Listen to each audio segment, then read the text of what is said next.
Muy bien, queridos estudiantes, bienvenidos a este espacio. Estaba redactando y dejé un poco el video, redactando las ideas acerca de lo que es un ensayo y de sus características. Hablar de ensayo, lo pensaba ahora mientras escribía, encontramos diferentes definiciones, chicos. Hay muchísimos autores que hacen referencia a lo que es un ensayo. Y el concepto más popular, que me permití escribirlo allí en nuestra pizarra, es que un ensayo se define como aquello que el ser humano pone por escrito.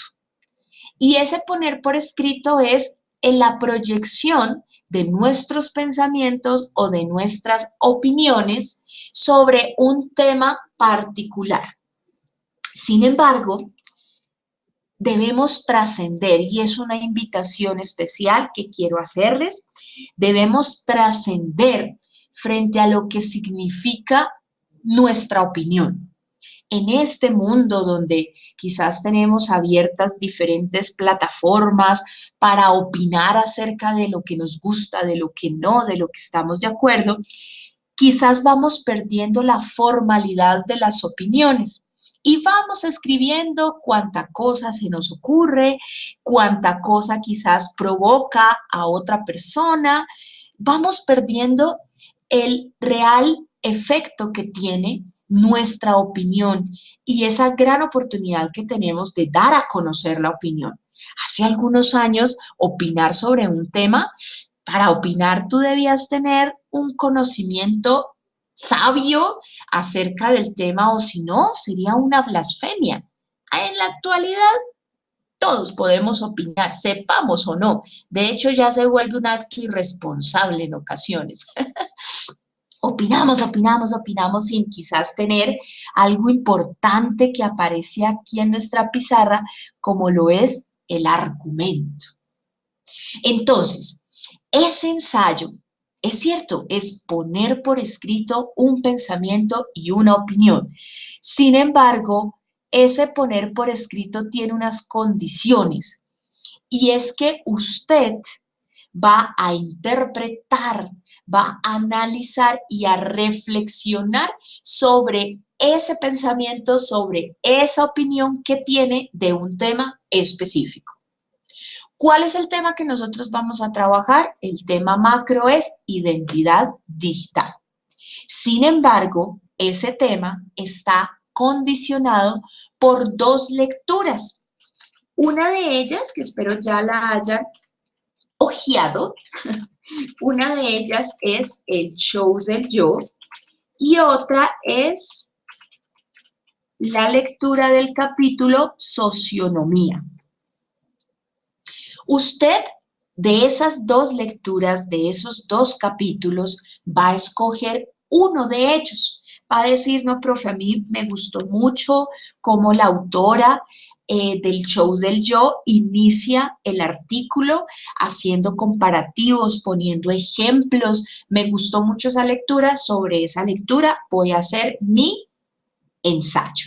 Sobre esa lectura voy a interpretar, analizar y reflexionar. ¿Qué tienen en común estas dos lecturas?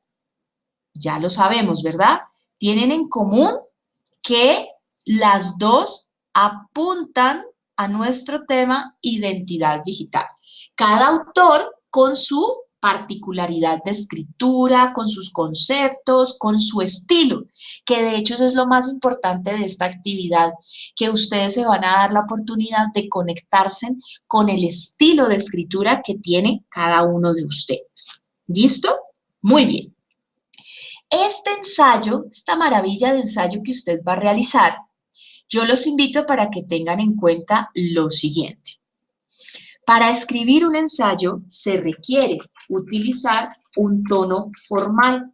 ¿Qué significa tono formal?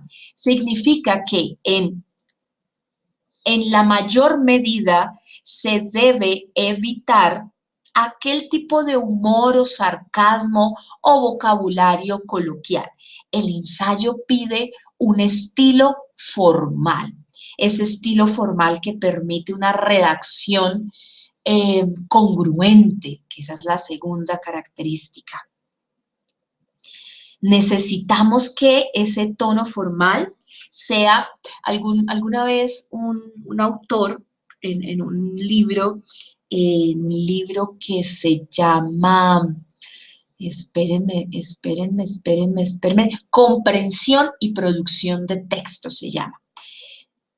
Comprensión y producción de textos. En ese artículo dicen que el tono formal tiene que ver con la elegancia, tiene que ver con el uso de palabras elegantes, es decir, palabras que tengan un impacto.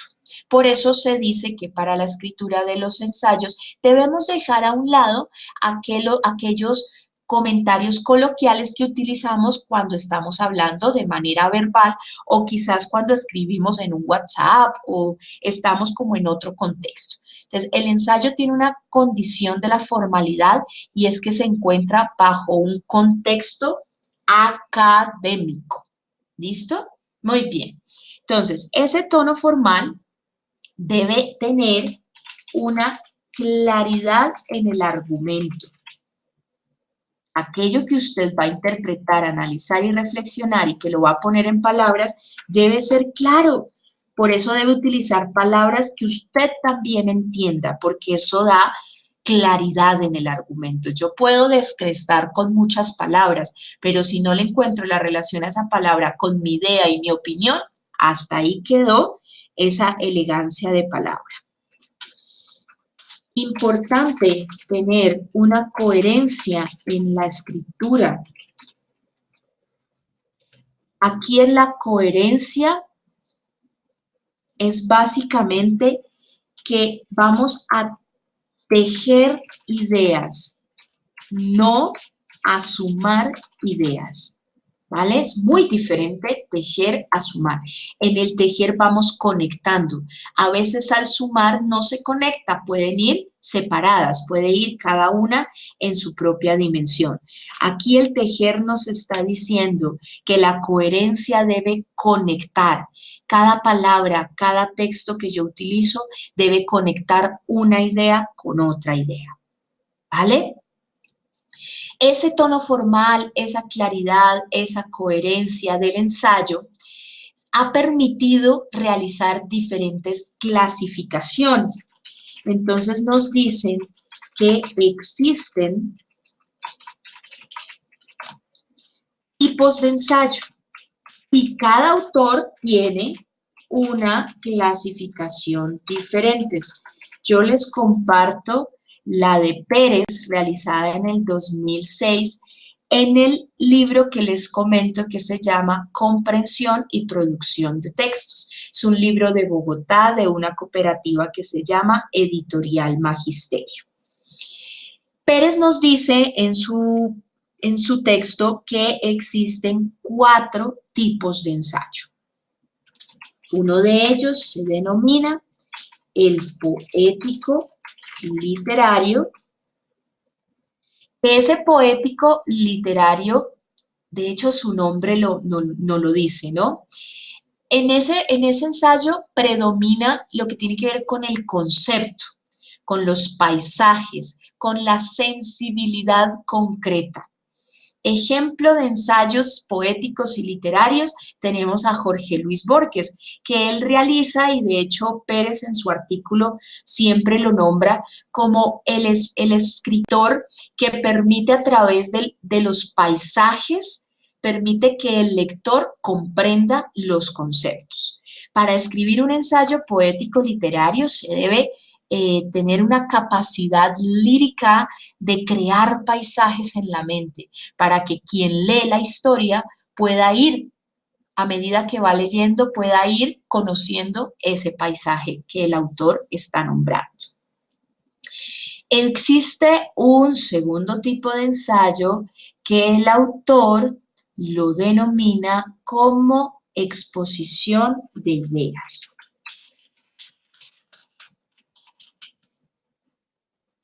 En esta exposición de ideas tiene un propósito concreto y es, de hecho su palabra lo dice, es comunicar una idea. frente a una categoría. Puede ser social, filosófica, científica, política, psicológica, numérica. Es decir, esa idea tiene una categoría concreta. Por eso su nombre lo dice, exposición de ideas. El que escribe quiere comunicarle al lector esas ideas frente a un carácter específico, político, social, científico, en fin, cualquier categoría de temas que podamos conocer. Hay un tercer tipo de ensayo que se denomina o lo denomina el autor como analítico crítico. Este analítico crítico, este ensayo analítico crítico tiene una condición y es que ya está generando un juicio a profundidad de una idea concreta, ya sea de una obra o del argumento que tiene otro autor. Ensayo analítico crítico. Este tipo de ensayo es el que nosotros vamos a desarrollar. ¿Por qué? Porque vamos a profundizar un juicio específico, una crítica específica frente a un argumento que nos brindan dos autores, ya sea el del show del yo o el de socionomía. Entonces, nuestro tipo de ensayo será analítico crítico. Para analizar, recuerde que se requiere, y para criticar se requiere de una reflexión. Lo que hablábamos aquí en el inicio, ¿verdad? Más allá de criticar, de enjuiciar porque sí, esa crítica debe tener una interpretación y una reflexión. Y por último, aparece un ensayo de tipo argumentativo. En el ensayo argumentativo se habla de un discurso donde se presenta la opinión de un autor frente a un tema y busca persuadir, busca convencer al lector frente a aquella opinión que esa persona tiene. El argumentativo tiene un nivel de profundización alto, porque debe sustentar argumentos sólidos. El autor Pérez utiliza una palabra que me parece importantísima y es que dice que los argumentos deben ser contundentes. Si quiere convencer a alguien con su escrito, sea contundente. Esos son 4 tipos de ensayos que existen. Nosotros en esta ocasión nos vamos a centrar en el ensayo analítico crítico.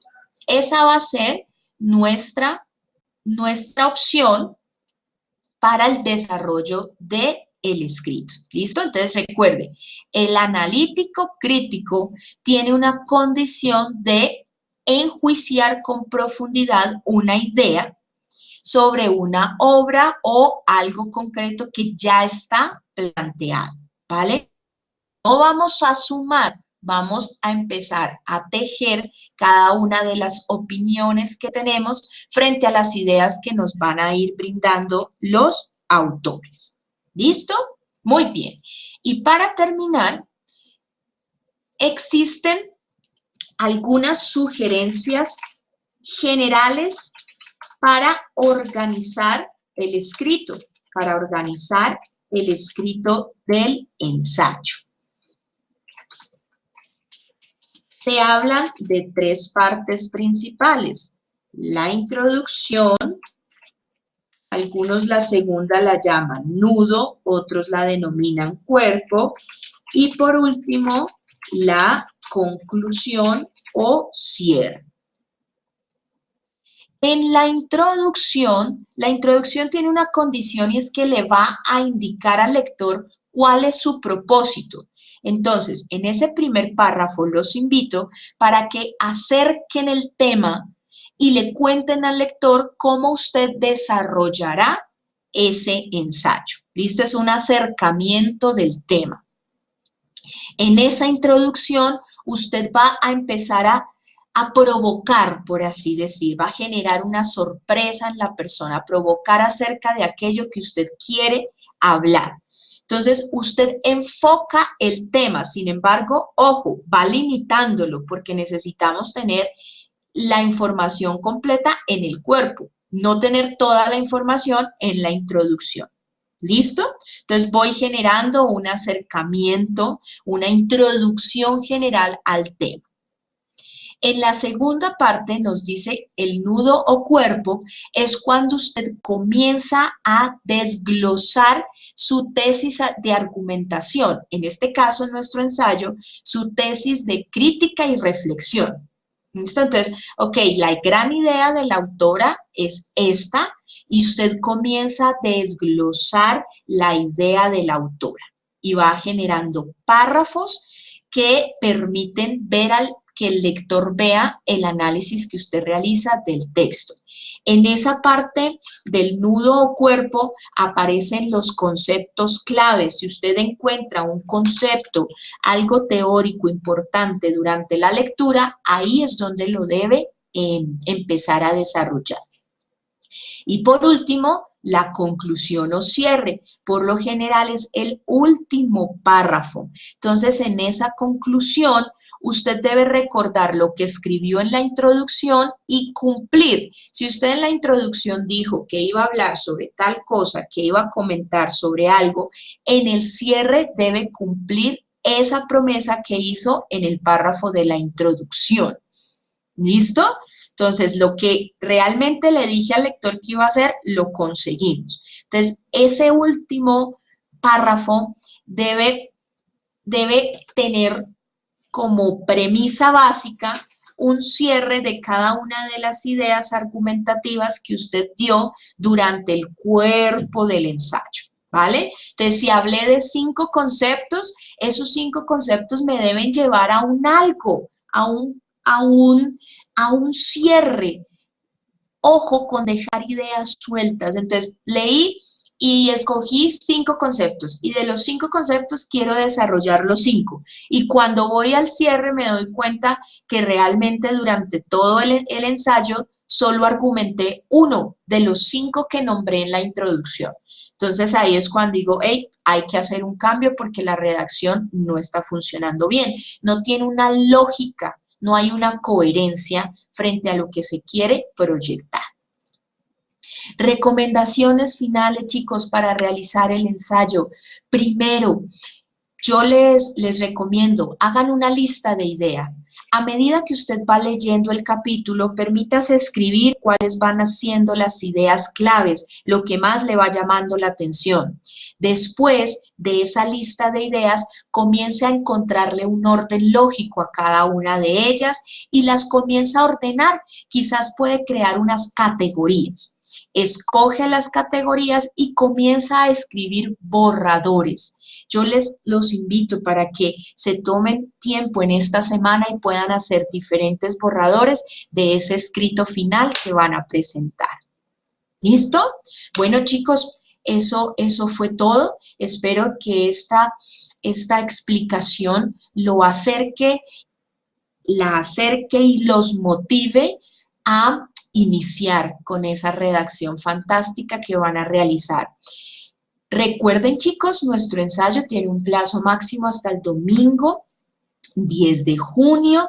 Espero puedan optimizar al máximo el tiempo y se den la oportunidad de reflexionar de manera argumentativa frente a este tema interesantísimo como lo es la identidad digital. ¿Listo, chicos? Una gran semana para todos, cuídense mucho y pronto estamos nuevamente en clase en vivo. Chao.